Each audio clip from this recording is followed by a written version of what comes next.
नमस्कार, मैं हूँ राजेंद्र कात्यायन और हमारे साथ जुड़ रहे हैं वरिष्ठ पत्रकार विनय गोयल जी। आज हम बात नमस्कार। करेंगे बाखबर बातों-बातों में कि हम देख रहे हैं कि दिल्ली के जंतर मंतर पर कॉकरोच जनता पार्टी के अंतर्गत सोनम वांगचुक अनशन पर बैठे हुए हैं। आज उनको 15 दिन हो गए।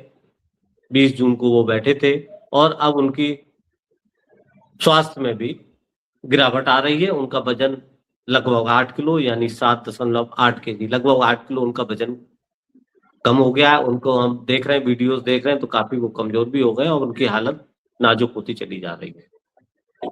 आज ये महत्वपूर्ण मुद्दा पे हम लोग इसीलिए हमको लगा कि हमें इस पे बात करनी चाहिए। मुद्दे तो बहुत प्रदेश में इस समय है, लेकिन ये एक ऐसा मुद्दा है जिसमें युवाओं का भविष्य जुड़ा है और उनकी केवल एक माँग है कि ये जो शिक्षा मंत्री है, इसको हटाया जाए क्योंकि पेपर लीक हो रहे हैं, लगातार लीक हो रहे हैं और 16-17 बच्चों की जान चली गई, उन्होंने सुसाइड कर लिया, जो नीट की तैयारी कर रहे थे। तो ये बड़ा गंभीर है और इसके बाद भी आज 15 दिन के बाद भी बल्कि अनशन को तो ये जो धरना को तो 1 महीना होने को आ गया और अनशन के 15 दिन होने हो गए। लेकिन सरकार तक अभी तक कोई ऑथेंटिक बात करने आया नहीं, ना कोई बात हुई। सरकार के मुखिया विदेश यात्रा पर हैं, बाकी किसी को परवाह नहीं है। प्रशासन लगा हुआ है, उनको दुश्वारियाँ हो रही हैं, लेकिन कोई सुनवाई नहीं है। हाँ, जनमानस भी अब सब अपने-अपने कामों में बिज़ी है और 2014 के बाद भी अब जनमानस में वो उमड़ाव, वो झुकाव, वो आँधी देखने को नहीं मिलती जो मिली थी। वो भी अब सोशल मीडिया तक या टीवी तक सीमित हो गया है। ऐसे में इस प्रदर्शन का या इस अनशन का क्या होगा? गोयल जी आपसे जानना चाहेंगे कि ऐसी स्थिति में अब क्या होने वाला है और क्या इन लोगों को करना चाहिए? खास तौर पे सोनम वांगचुक के स्वास्थ्य को देखते हुए। देखिए राजेंद्र जी, मैं आशावादी हूँ और हमेशा आशावादी रहूँगा। मैंने देखा कि सवा साल तक किसानों का आंदोलन चला, आखिरकार केंद्र सरकार ने घुटने टेक दिए। तो ये बात है, इतनी ज़्यादा प्रभावी है कि युवा वर्ग कितने परेशानी के दौर से गुज़र रहा है। करने को जॉब नहीं है, पढ़ाई-लिखाई की व्यवस्था बहुत खराब है। जहाँ भी प्रतियोगी परीक्षाएँ होती हैं, लीक कर जाती हैं और सरकार इस चीज़ को मानने को तैयार नहीं। सबसे बड़ी चीज़ ये है कि सरकार इस चीज़ को मान ले कि ठीक है, व्यवस्था में सुधार करेगी। सरकार उनको दोषी उन पे ही दोष मढ़ रही है कि कुछ लोग इनके आपके धरना स्थल पे पहुँचते हैं और अफवाहें फैलाने की कोशिश करते हैं। धरना दे रहे लोगों को बदनाम करने का प्रयास कर रहे हैं।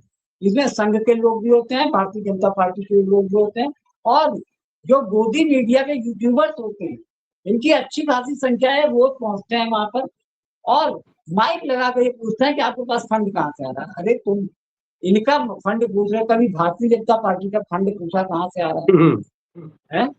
तो वो तो वहाँ से तुमको जितनी चाबी भर देते हैं उतनी आके आप कर लेते हो।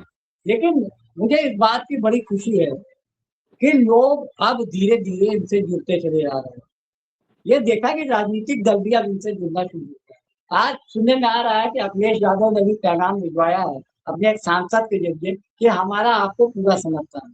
क्योंकि इनको भी लग रहा है, राजनीतिक दलों को भी लग रहा है कि युवाओं से जुड़ा मुद्दा है, रोजगार से जुड़ा मुद्दा है, शिक्षा व्यवस्था से जुड़ा मुद्दा है।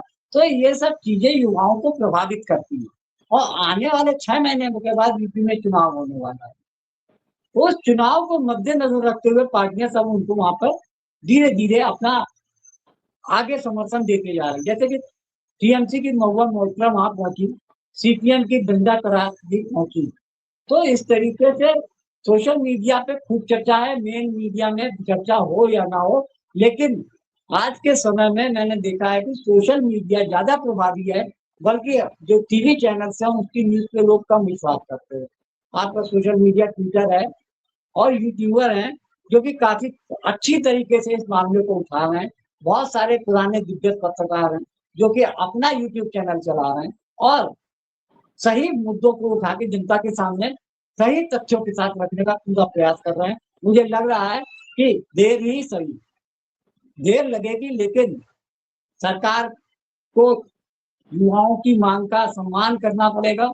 और शिक्षा मंत्री क्या, देखिएगा कम से कम आधा दर्जन मंत्रियों का जो जिनका रिपोर्ट कार्ड बहुत गलत है, जो बहुत ही निष्प्रभावी है, उसको लेकर सरकार चिंतन कर रही है। बस मौके की तलाश है, कब वो अपने मंत्रियों को पैक करे और नए लोगों को भर्ती करे। शिक्षा मंत्री के रूप में राघव चड्ढा का नाम बहुत तेजी से चल रहा है, ये समाचारों में चर्चा। जी, ये आपने नई बात बताई, आपकी ये एक्सक्लूसिव खबर है कि हम तो अभी, क्योंकि इस सरकार का रवैया देख के हम सोच भी नहीं सकते कि ये शिक्षा मंत्री को हटाएंगे, लेकिन आपने कहा आप आशावादी हैं और आपने नाम भी सजेस्ट कर दिया कि दूसरे नाम की तलाश भी शुरू है, तो ये आपकी बड़ा महत्वपूर्ण आप खबर दे रहे हैं यहाँ पे इस प्लेटफॉर्म पे, इसमें कोई शक नहीं।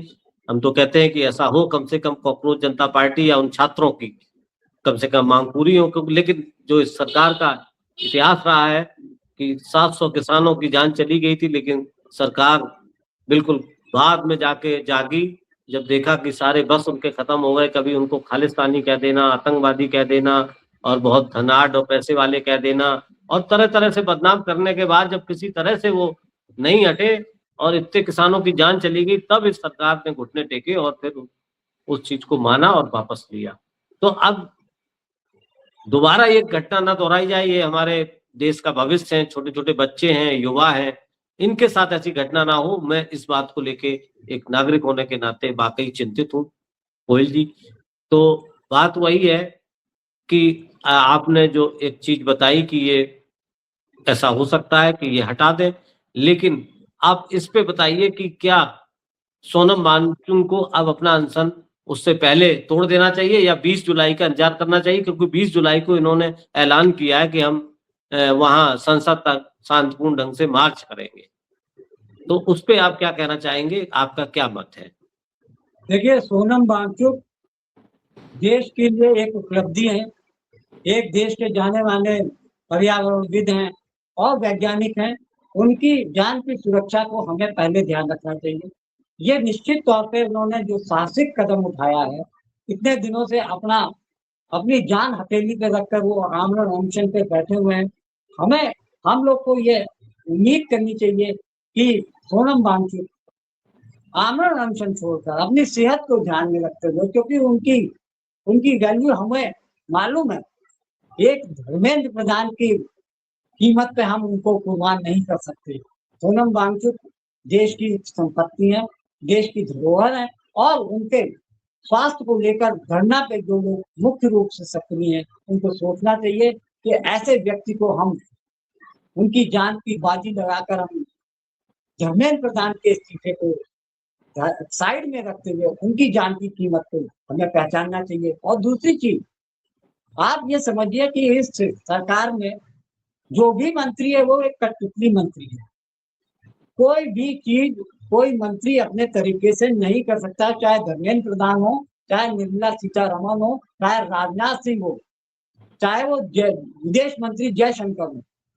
ये सब कंट्रोल्ड है, पीएमओ से डायरेक्ट दिए जाते हैं। और सबसे बड़ी चीज है कि प्रधानमंत्री की सहमति के बिना कोई भी काम नहीं होता। ये जो अव्यवस्था फैली हुई है देश में, उसके पीछे सारा का सारा जिम्मेदारी पीएमओ की होती है। प्रधानमंत्री की मर्जी के खिलाफ देश में कोई पत्ता नहीं खड़कता। अगर इस्तीफा मांगना है तो हमें प्रधानमंत्री नरेंद्र मोदी का मांगना चाहिए, ना कि कठपुतलियों का।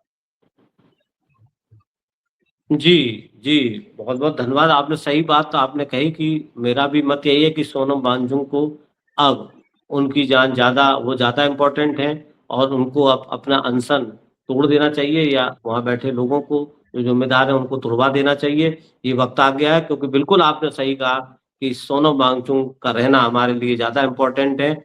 सरकार में मंत्री तो आते-जाते रहेंगे, सरकारें भी आती-जाती रहेंगी, लेकिन एक ऐसा कार्यकर्ता, एक ऐसा बुद्धिजीवी, एक ऐसा तकनीशियन और एक इतना बड़ा सामाजिक कार्यकर्ता हमारे समाज के लिए बहुत ज़रूरी है।